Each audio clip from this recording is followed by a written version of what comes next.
Qué título extraño, ¿verdad? Sugestivo, hasta insólito. ¿Cómo es eso de cristianismo sin marcas o con marcas? Porque uno está acostumbrado a usar la palabra marcas para otro tipo de cosas, pero marcas para el cristiano o marcas que debe llevar el cristianismo. Bueno, veamos. En principio, vamos a definir qué significa la palabra marca, porque necesitamos comenzar a entender de qué es que vamos a hablar.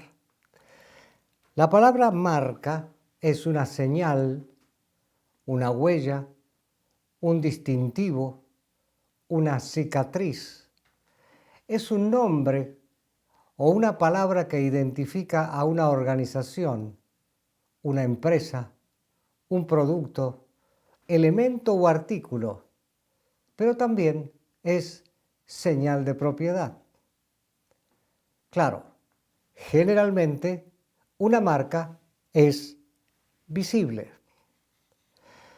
Para comenzar con el tema y para ponernos en contexto, vamos a trasladarnos muchos siglos atrás y vamos a ir al monte Sinaí, acompañando al pueblo de Israel donde está Moisés.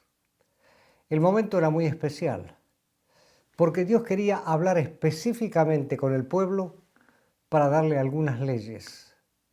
Todos sabemos que el pueblo no quiso oír a Dios, quería recibir todo a través de Moisés, pero lo importante aquí es las instrucciones, las leyes que Dios les iba a dar, para que vivieran de acuerdo a su voluntad.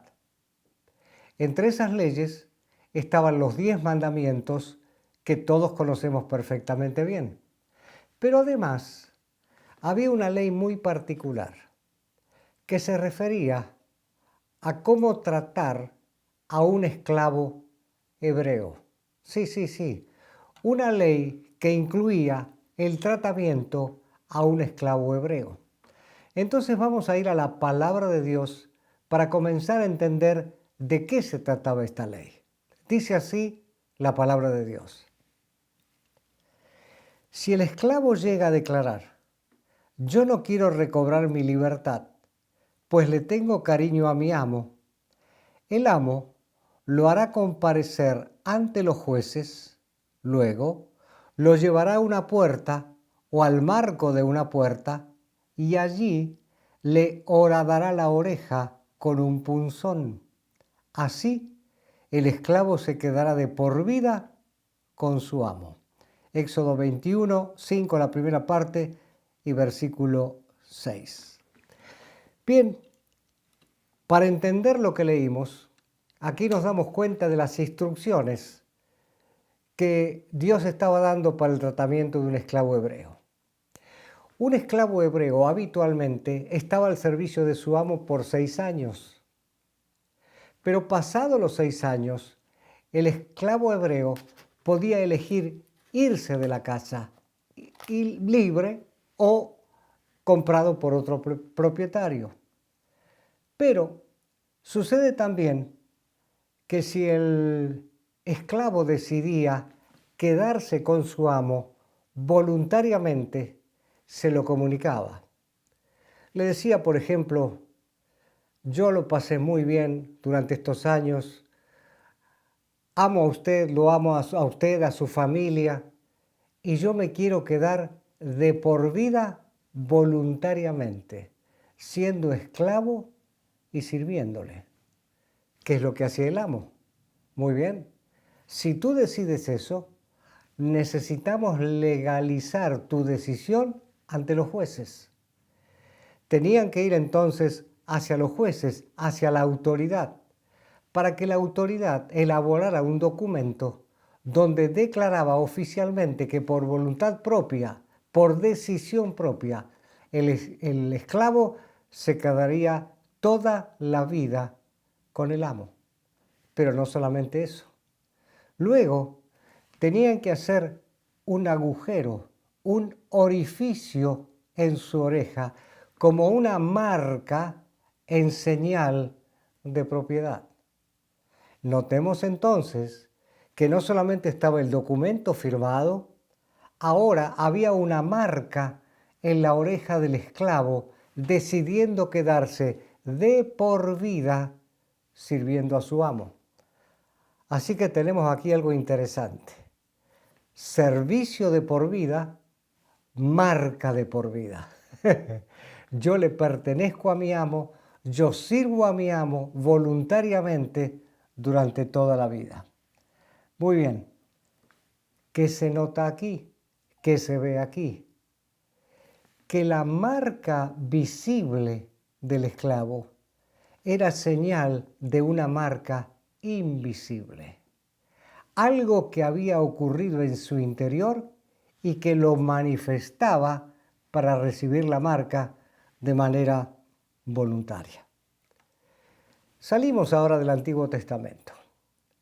Vamos a ir a Pablo, Nuevo Testamento. Y vamos a ver qué dice Pablo. La palabra de Dios registra estas preciosas palabras del apóstol Pablo. De aquí en adelante, nadie me cause molestias, porque yo llevo en mi cuerpo las marcas del Señor Jesús. Gálatas 6, 17. ¿De qué marcas habla Pablo? No está hablando de tatuajes, no está hablando de piercings, no está hablando de calcomanías, no está hablando de camisetas que identifican algo con un nombre. No. Pablo está hablando de marcas que él recibió por causa del amor y del servicio a Cristo. Creo que es importante reconocer que Pablo había sufrido mucho durante su vida. Fue azotado, golpeado, encarcelado, apedreado. Pablo sufrió naufragios, frío, hambre. Toda su vida de servicio al Señor fue una vida no fácil, porque inclusive era odiado, era criticado, era descalificado, o sea que sufrió desde todo punto de vista. Pero Pablo decía, yo llevo en mi cuerpo las marcas del Señor Jesucristo. Quiere decir que Pablo con las marcas no se exhibía a sí mismo, estaba exhibiendo a Cristo a través de las marcas. No era una ostentación como diciendo, miren el sacrificio que yo hice por Cristo. No, para nada. Pablo estaba orgulloso, satisfecho de representar a Cristo llevando sus marcas. Ahora bien, Pablo vivía genuinamente. Las marcas de Pablo eran genuinas. El evangelio que Pablo vivía no era de apariencias. Pablo no tenía un vocabulario aprendido ni aparentaba algo. Pablo era absolutamente auténtico, por eso las marcas representaban la autenticidad del cristianismo de Pablo. Por eso él pudo decir estas palabras, muy gráficas. Pero de ninguna cosa hago caso, ni estimo mi vida preciosa para mí mismo, con tal que acabe mi carrera con gozo. Hechos 20, 24. De ninguna cosa hago caso, ni estimo mi vida preciosa para mí mismo. Como diciendo, mi vida vale solamente porque yo sirvo a Cristo y tengo sus marcas. Mi vida, como yo la quisiera, como yo pudiera vivirla, no sirve para nada. Simplemente o solamente sirve por razones de que tengo a Cristo. Dejamos un momento al apóstol Pablo y vamos a volver al Antiguo Testamento. Vamos a ver un poquito la historia de Enoc y vamos a leer la palabra. Por la fe, Enoc fue sacado de este mundo sin experimentar la muerte. No fue hallado porque Dios se lo llevó, pero antes de ser llevado, recibió testimonio de haber agradado a Dios. Hebreos 11:5. No se dice mucho de Enoc en la palabra. No hay muchas referencias de Enoc en la Biblia. Pero por Judas 14 y 15 sabemos que Enoc vivió dentro de una generación corrupta, impía, sin temor de Dios. Ahí estaba Enoc con su familia. De hecho, Enoc fue el padre de Matusalén. Pero Enoc nunca dejó que la corrupción lo alcanzara. Nunca se adaptó al sistema impío, por el contrario, él lo denunció y lo denunciaba permanentemente. En razón de eso, Dios un día, viendo a este hombre justo y que estaba del lado de Dios, es como si hubiera reflexionado y hubiera dicho: Enoc no va a pasar por la muerte, yo me lo voy a llevar. Algo así como un premio para Enoc. Enoc vivió 365 años. 365 años de servicio a Dios y de caminar con Dios. Por eso es importante el registro del libro de Génesis. Dice que Enoc caminó con Dios. ¿Qué significa esto? Una comunión íntima con Dios, de acuerdo con Dios en todos los momentos de su vida. Por eso Dios un día se lo llevó. La familia lo buscó, la gente lo buscó, nunca lo encontraron, porque Dios decidió llevarse a Enoc. Ahora bien, antes de que Dios se lo llevara, fíjense lo que leímos. Enoc tuvo testimonio de haber agradado a Dios. ¿Qué significa esto? Una marca interna.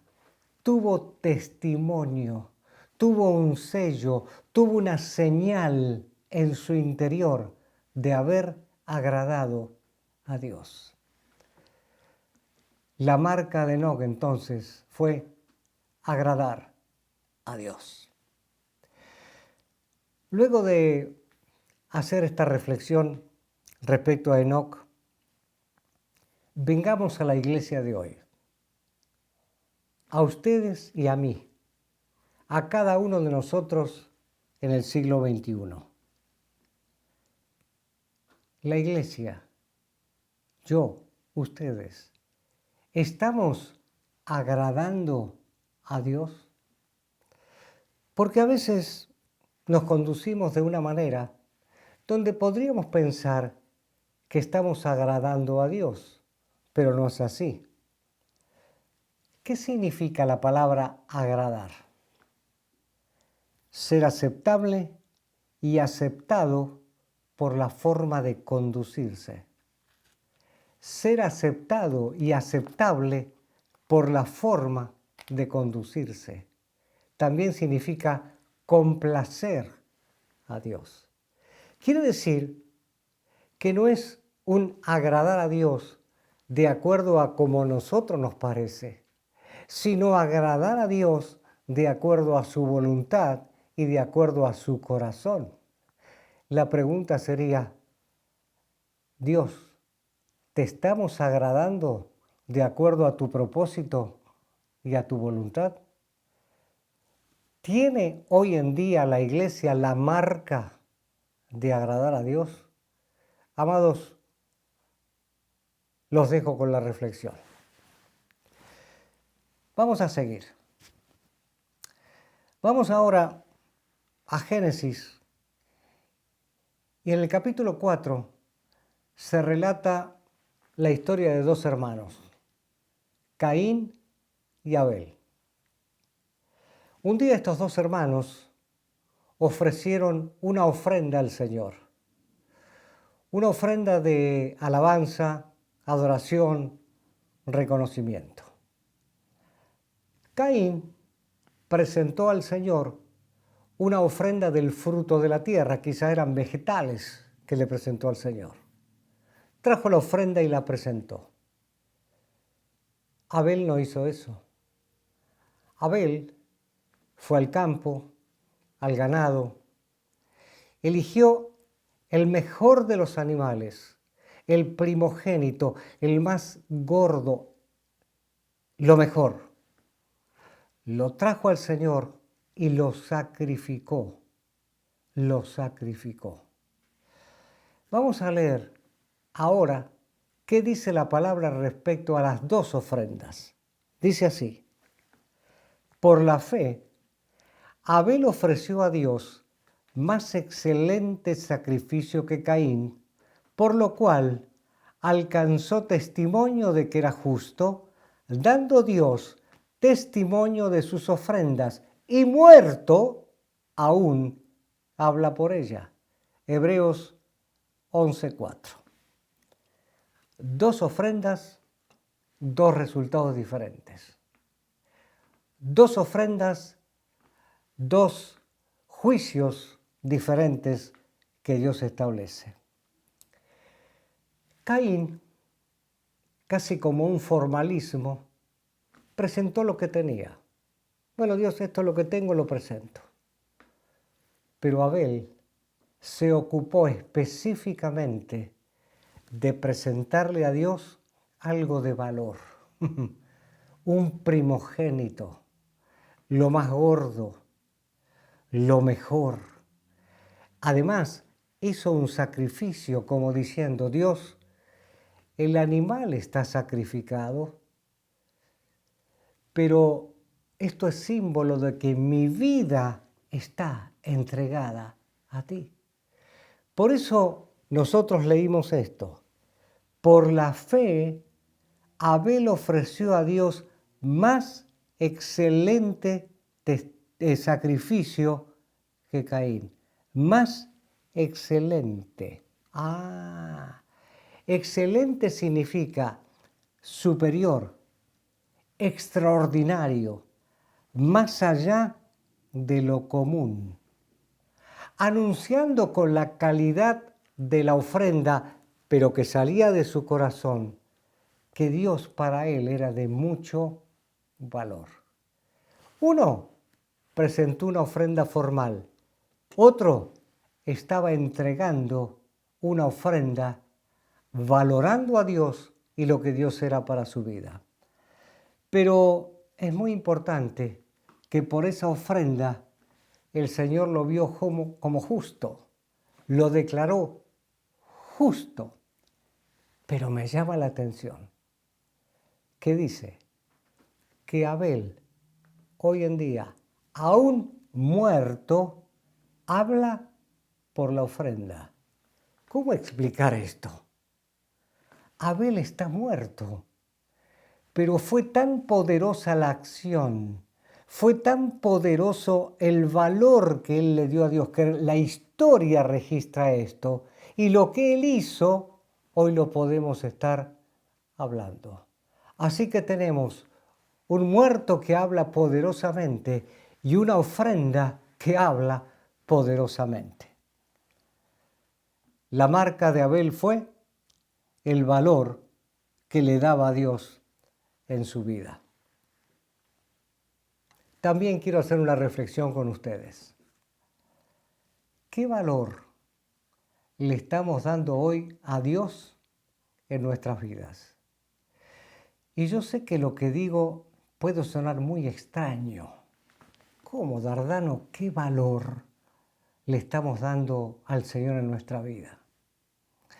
Hermanos, a veces concurrimos a un culto, desarrollamos cultos maravillosos, tenemos seminarios donde se habla de Dios, conciertos donde se alaba a Dios, se adora a Dios y tantas otras actividades donde el nombre del Señor está presente. Pero un día o en un momento baja el telón de las actividades, de las reuniones, de los seminarios, de los conciertos. y cada uno de nosotros nos vamos a nuestra casa. Aquello quedó en un lugar específico, pero ahora estamos en casa, en la calle, en el negocio. ¿Qué valor le damos a Dios? ¿Qué es lo que pesamos en nuestras manos, en nuestro espíritu, en nuestro corazón, del valor que Dios tiene para nuestra vida? No vaya a ser que nos conformemos con cumplir en un concierto, en una reunión maravillosa, en algo donde Dios se movió, pero luego en lo individual o aún en lo familiar, el valor de Dios para nuestra vida disminuye absolutamente. Por eso, el valor que nosotros le damos a Dios determina la marca que tenemos. Repito, el valor que nosotros le damos a Dios determina la marca que de Él llevamos en nuestra vida. Y esto tiene que ver con prioridad. Pero vamos a continuar ahora con otro ejemplo. Recordamos la historia de 4 muchachos judíos cautivos en Babilonia, gobernados o con una autoridad impuesta como era la del rey Nabucodonosor. Estamos hablando de Daniel, Ananías, Misael y Azarías. El rey Nabucodonosor los había llevado cautivos a Babilonia y los estaba entrenando para ser consejeros del rey. Ya estos 4 muchachos habían pasado una prueba, la prueba de la comida, ¿recuerdan? Cuando ellos pidieron comer verdura y tomar agua por 10 días y resulta que comparado los 4 muchachos con los demás jóvenes, bueno, digamos que ganaron la prueba, salieron airosos. Y es así que entraron en funciones siendo consejeros del rey. Pero ahora viene una segunda prueba. No se menciona aquí a Daniel, pero en esta segunda prueba es para los otros muchachos.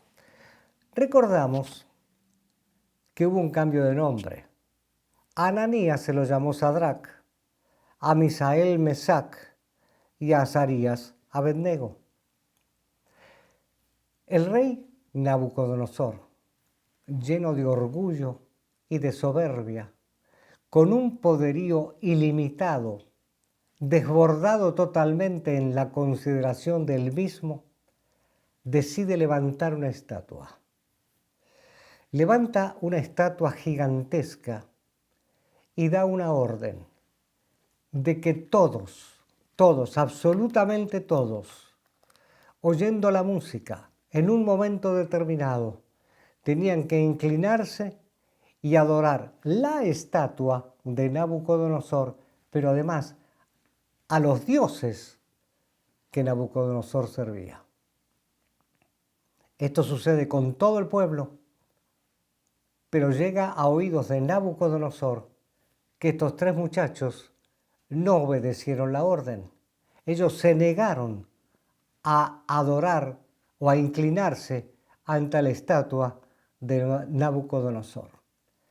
Nabucodonosor se entera y los manda a llamar. Y entonces ahora leo la palabra de Dios para que veamos cómo sigue esto. Lleno de ira, Nabucodonosor los mandó llamar. Cuando los jóvenes se presentaron ante el rey, Nabucodonosor les dijo: ustedes 3, ¿es verdad que no honran a mis dioses ni adoran a la estatua de oro que he mandado hacer? Ahora que escuchen la música de los instrumentos musicales, más les vale que se inclinen ante la estatua que he mandado hacer y que la adoren. De lo contrario, serán lanzados de inmediato a un horno en llamas, y no habrá Dios capaz de librarlos de mis manos. Sadrac, Mesac y Abednego le respondieron a Nabucodonosor: no hace falta que nos defendamos ante su majestad. Si se nos arroja al horno en llamas, el Dios al que servimos puede librarnos del horno y de las manos de su majestad. Pero aún, si nuestro Dios no lo hace así, sepa usted que no honraremos a sus dioses ni adoraremos a su estatua. Daniel capítulo 3, versículos 13 al 18. Es dramático este relato. Estos tres jóvenes eran de confianza del rey, eran funcionarios públicos, eran parte del Estado, no eran cualquier cosa, tenían una responsabilidad.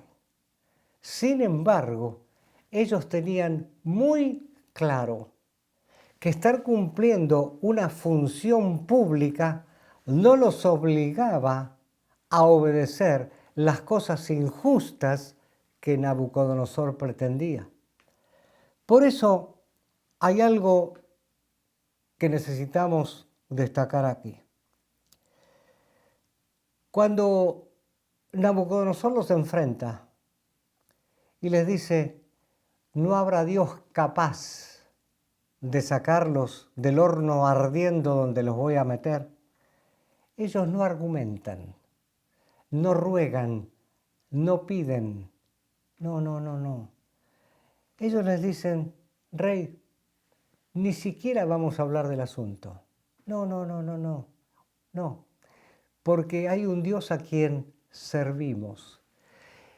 Miren, hermanos, cuando analizaba este pasaje me llamó la atención.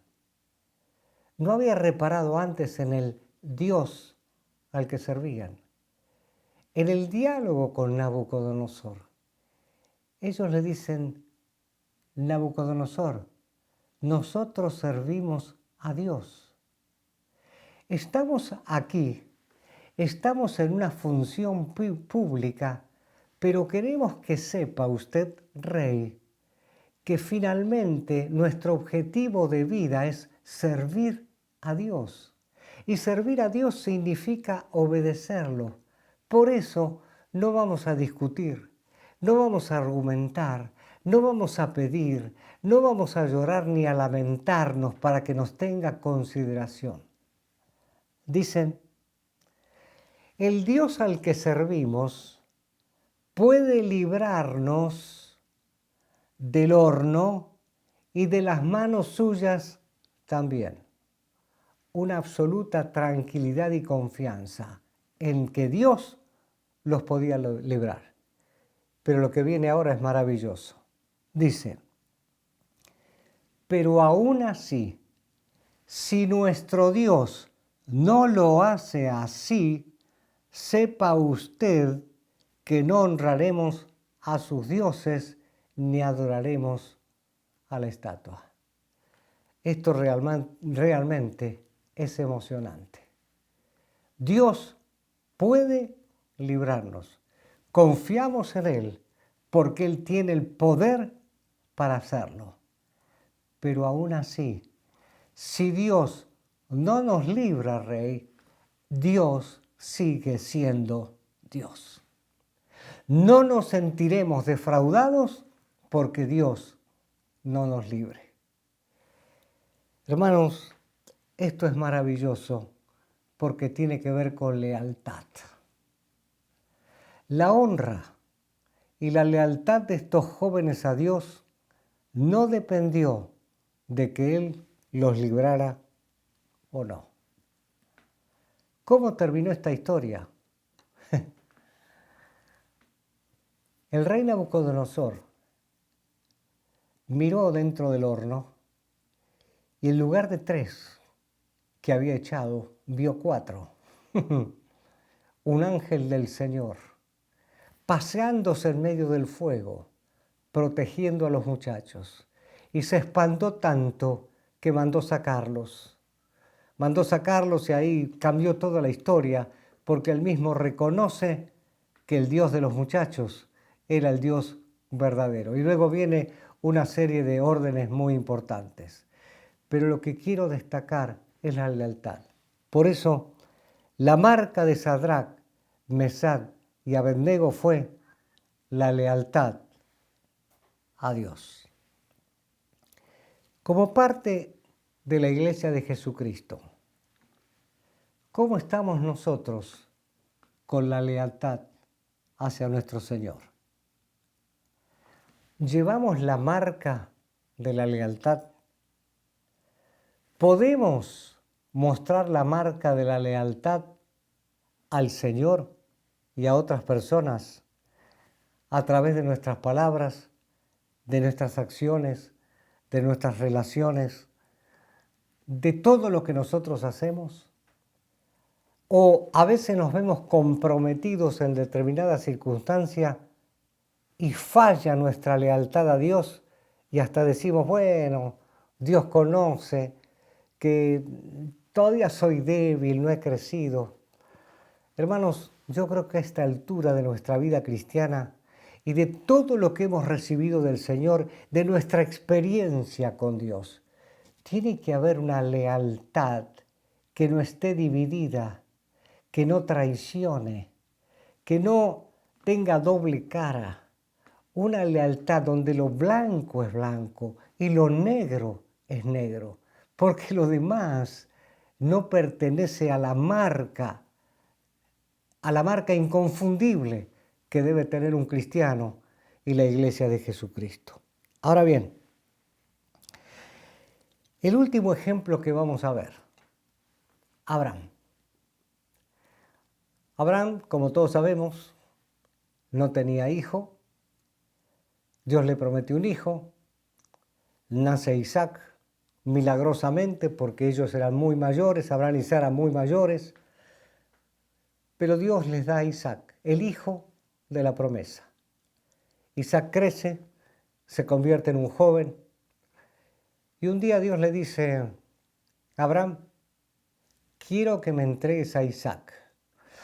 Y uno a nivel lógico, a nivel natural diría, bueno, a ver Dios, se lo diste milagrosamente y ahora lo pides en sacrificio, ¿de qué se trata?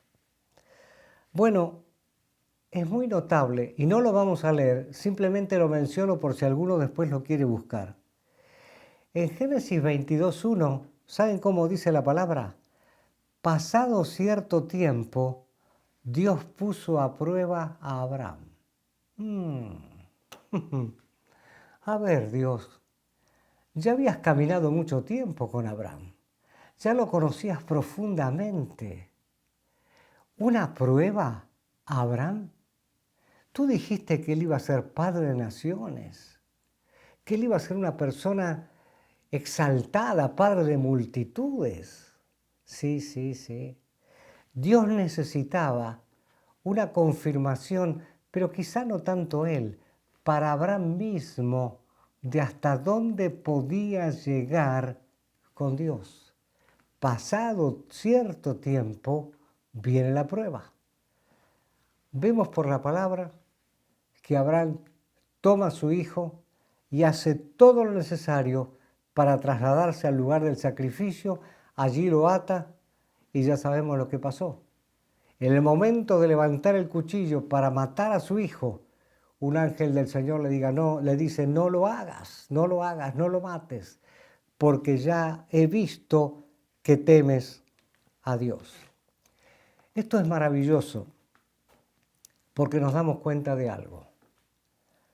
Cuando el ángel le dice, no lo mates, no lo hagas, porque ya he visto que temes a Dios, ¿qué está diciendo?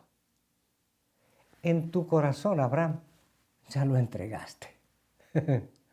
No hace falta el cuchillo, no hace falta la acción física, en tu corazón está la marca de la entrega. Ya lo entregaste. Es emocionante volver a repasar la historia de Abraham y la entrega de Isaac, porque eso alienta nuestro corazón sobre el valor de la entrega a Dios. La marca de Abraham fue, en mi vida no hay nada ni nadie por encima de Dios. En mi vida no hay nada ni nadie por encima de Dios. Nada ni nadie puede pasar lo que yo siento por Dios y la entrega a Dios. ¿Qué podemos decir nosotros hoy? ¿Cuál es la marca que nosotros tenemos en nuestro interior? ¿Será Dios único, exclusivo o será compartido?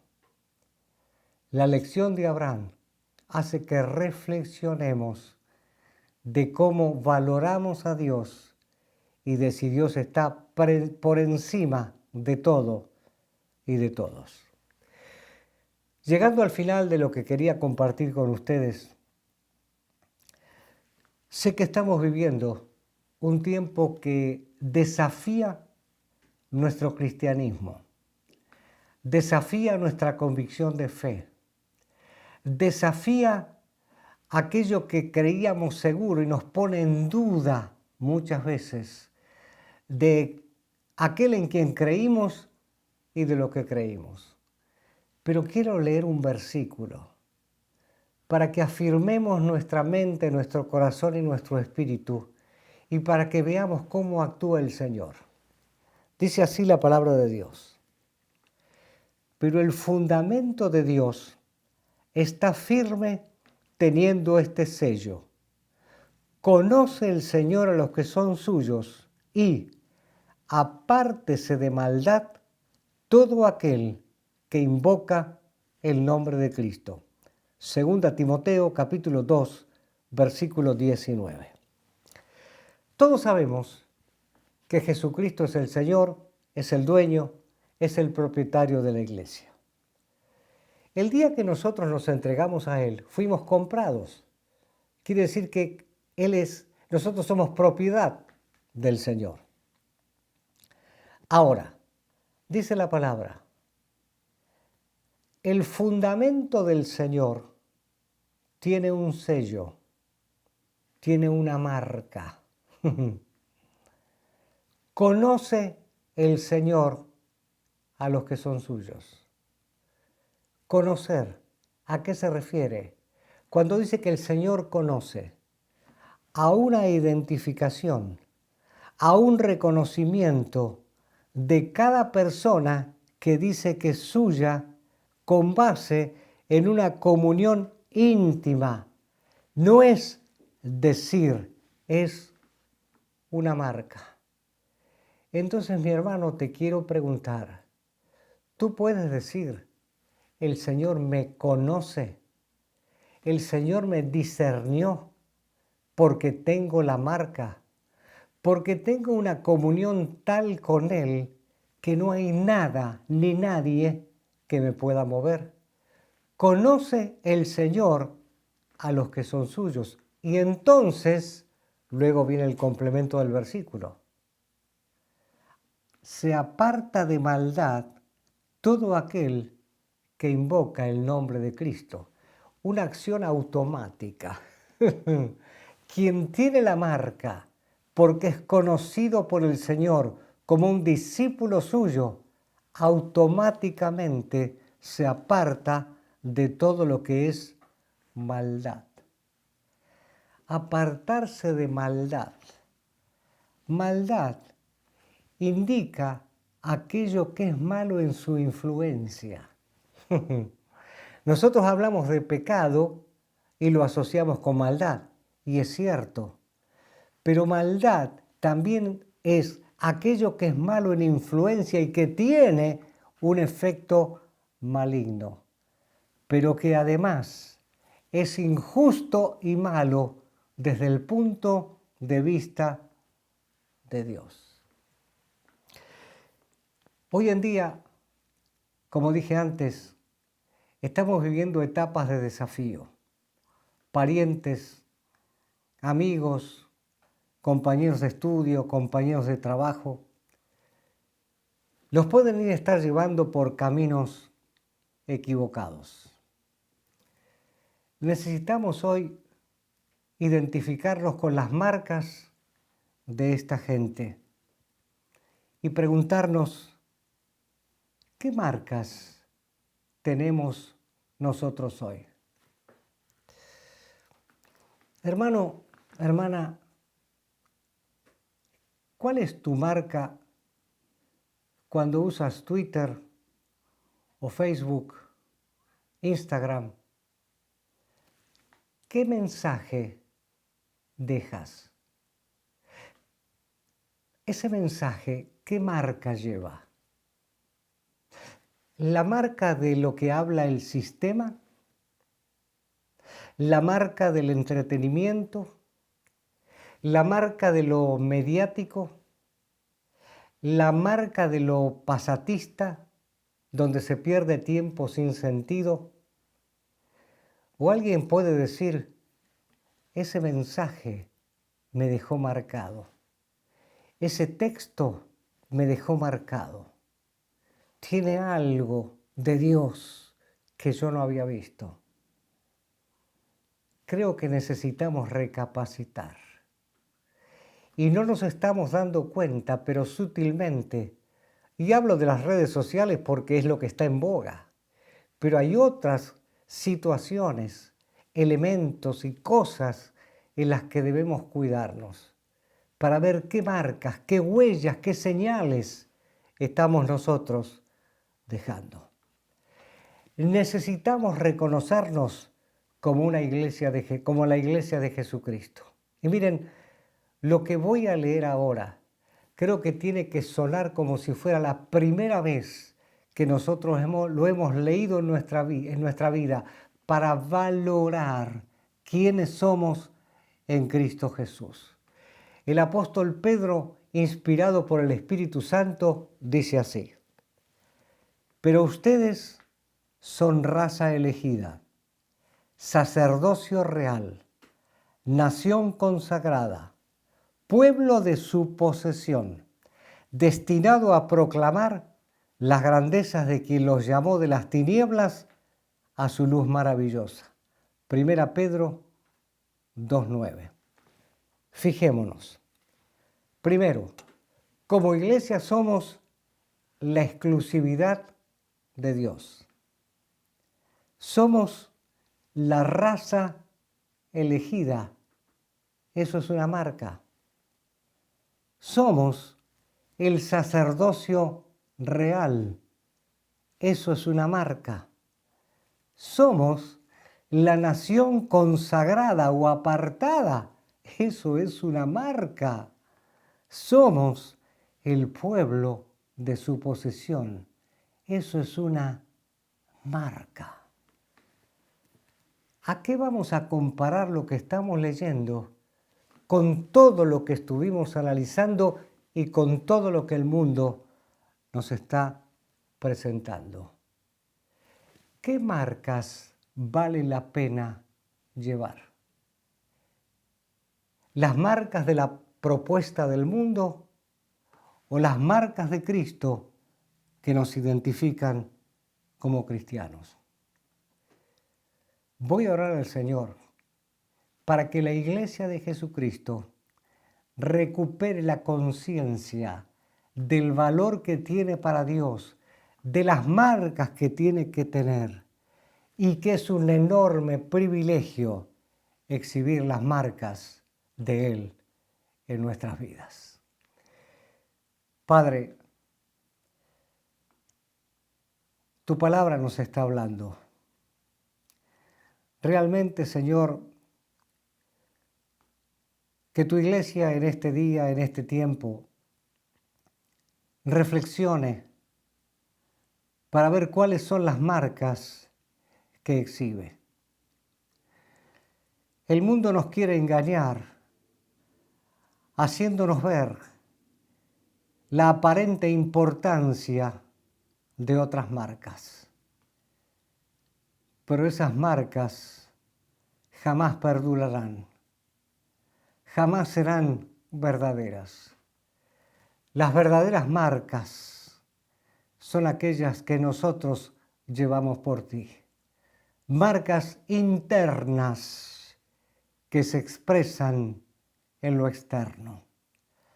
Marcas de fe, marcas de convicción, marcas de esperanza, marcas de valor, marcas de agradarte a ti, marcas de que eres exclusivo en cada una de nuestras vidas.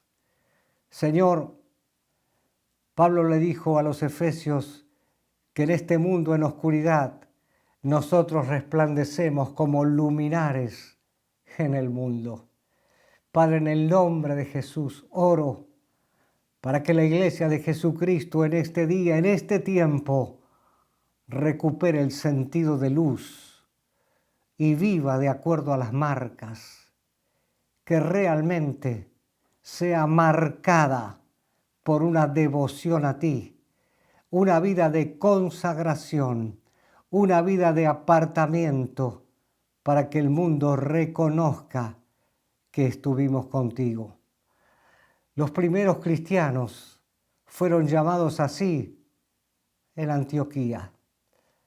¿Y quién los llamó así? No la iglesia, la gente de la calle, la gente del vulgo, porque reconocían algo. Estos representan a Cristo. Señor, eso es lo que queremos vivir en este tiempo. Y por el Espíritu Santo abrimos las puertas de nuestro espíritu y del espíritu de la iglesia para discernir la realidad en la cual tenemos que vivir. Honrado, alabado y bendecido seas, ahora y siempre. No hay Dios como tú. Bendito eres en el nombre de Cristo Jesús. Amén, Señor. Amén.